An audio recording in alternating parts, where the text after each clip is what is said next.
Hey guys, me again, Rick McFadden. Um, again, my photography, Rick McFadden Photography. You can go on Facebook, check that out. Uh, Anything you like, you want to talk about, see, want to know how to do, holler at me. Not a problem. I'm going back to school probably this January or February to finish my degree. It'll be associates in photography. Um, just curious what you guys shoot with. I use a Nikon 300S. Love that camera. It's an 18 to 200 lens, which gives me all the range that I could ask for or use just about anything that I want to shoot. Um, Not one of the greatest lenses or anything, but it gets me by. Uh, I hope everybody's having a great day. It's kind of windy here. Still nice though. I'm in Nashville or Springfield, Tennessee, which is right close to Nashville. Um,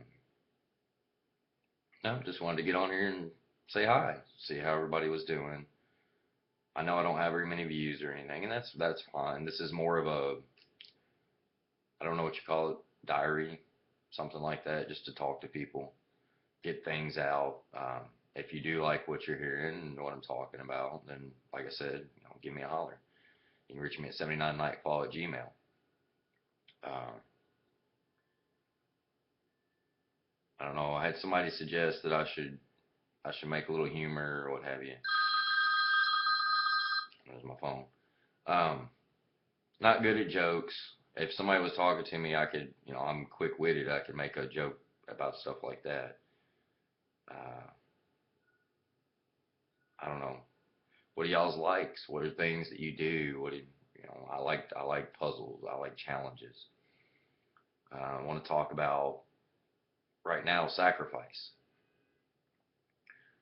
When you are convicted in your heart to do something, whatever it is, whether it's school, whether it's work, whether it's family, kids, wife, whatever it is, stay convicted to what you believe, because it will bear results. And if it doesn't, whatever your dreams are and whatever you do, in whatever you do, the result will be better for you because you stayed convicted in what you believed. Don't let people tell you, don't let anybody influence you into what they want you to do. Because again, it's your dreams, it's your convictions, it's the things that you want to happen. Um, right now, I'm going through a rough patch, but that's okay. Everybody does, and there's nothing wrong with that. You're going to make mistakes along the way, and that's part of life. That's part of growing up. One thing I will say, I was a father before I was a man, and I think there's a lot of truth in that in our generation of now.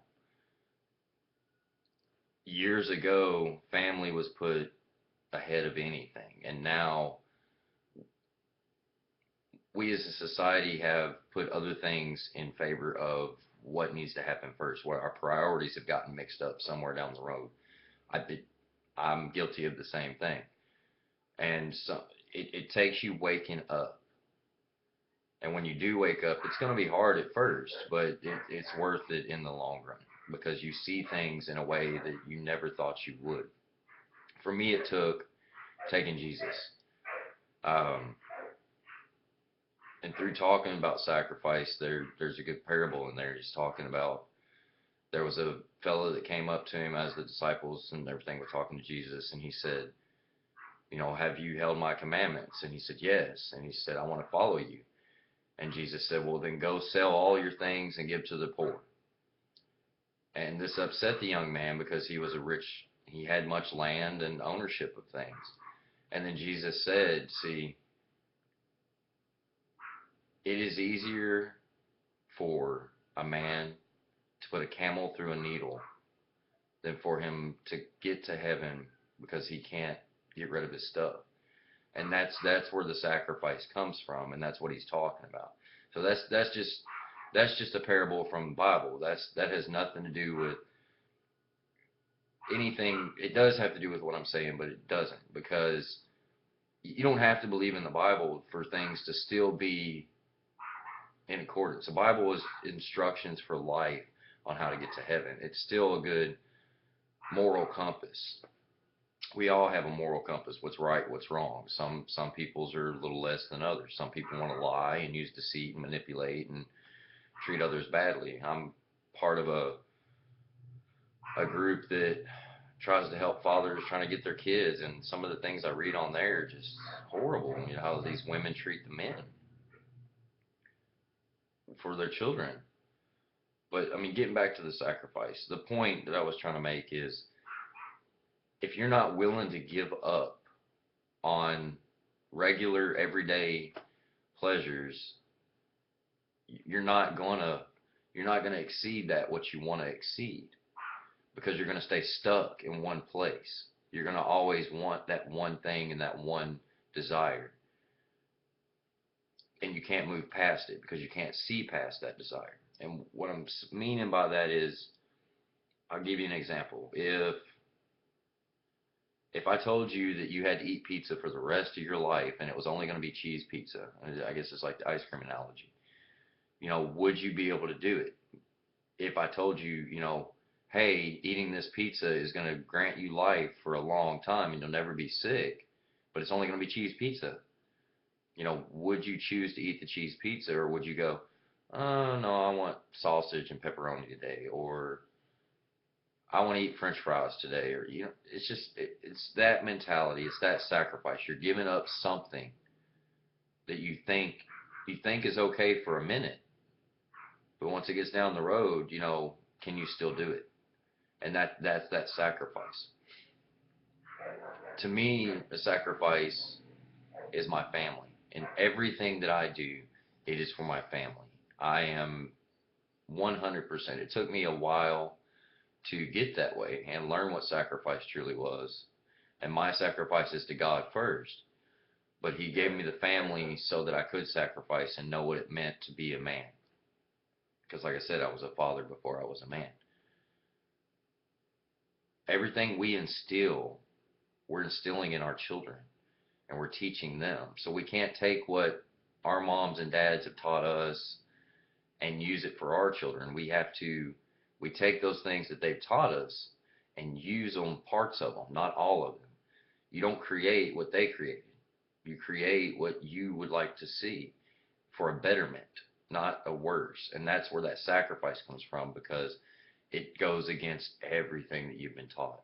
And it creates a conflict within you. And whew, that's hard, man. But the first step is just the mentality. Take that mentality, grab a hold of it, and run with it. It's hard at first. Once you start, it gets easier. It's no different than anything. It's analogy I like to tell my wife. You remember the first time you were standing at the edge of a pool and your mom or dad was in the pool and they had their hands open going, come on, jump in. And you're going, no, no, no, no, no. You're scared. So you dip your toe in just to see, but that's not going to do anything until you take that moment where you grab your nose and you jump in and you trust your mom or dad that they're going to catch you. That's that moment it changes. Grab your nose, jump in. Once you do, it's going to be rough for a minute. There might be some splashing. There might be some fear. But that's part of it. It's getting over the fear. It's getting over everything that you've ever thought was right and what's wrong, what's not, what isn't. Everything for me goes back to the Bible. Um, I want to instruct my kids in the ways of God. For you, it might not be. It might just be what you think and what you've read and what you've seen, or whatever. But don't let outside influences come in and say this is the way you're supposed to do it, because it's you that has to live your life. You have to live your life. You have to choose who's around. If they're not a good influence to be around, don't be around them. It's no different than, if you know a dog's gonna bite you, you don't keep going around that dog. It's pretty simple. Most things in life are pretty simple. Something else my grandpa used to say, the simplest answer is usually the best answer. When you fight everything else and you don't commit to that one idea and go with it, you're never going to go past where you're at. And I hate that, because so many people sit around and complain and say they can't, but they never tried, so they never know. And they end up losing things that they did love or they wanted, or never going past that point of where they wanted to be. I'm not perfect in any way. And to give advice, the only reason I'm giving advice is because I've been through a lot in my life and I've had to deal with things.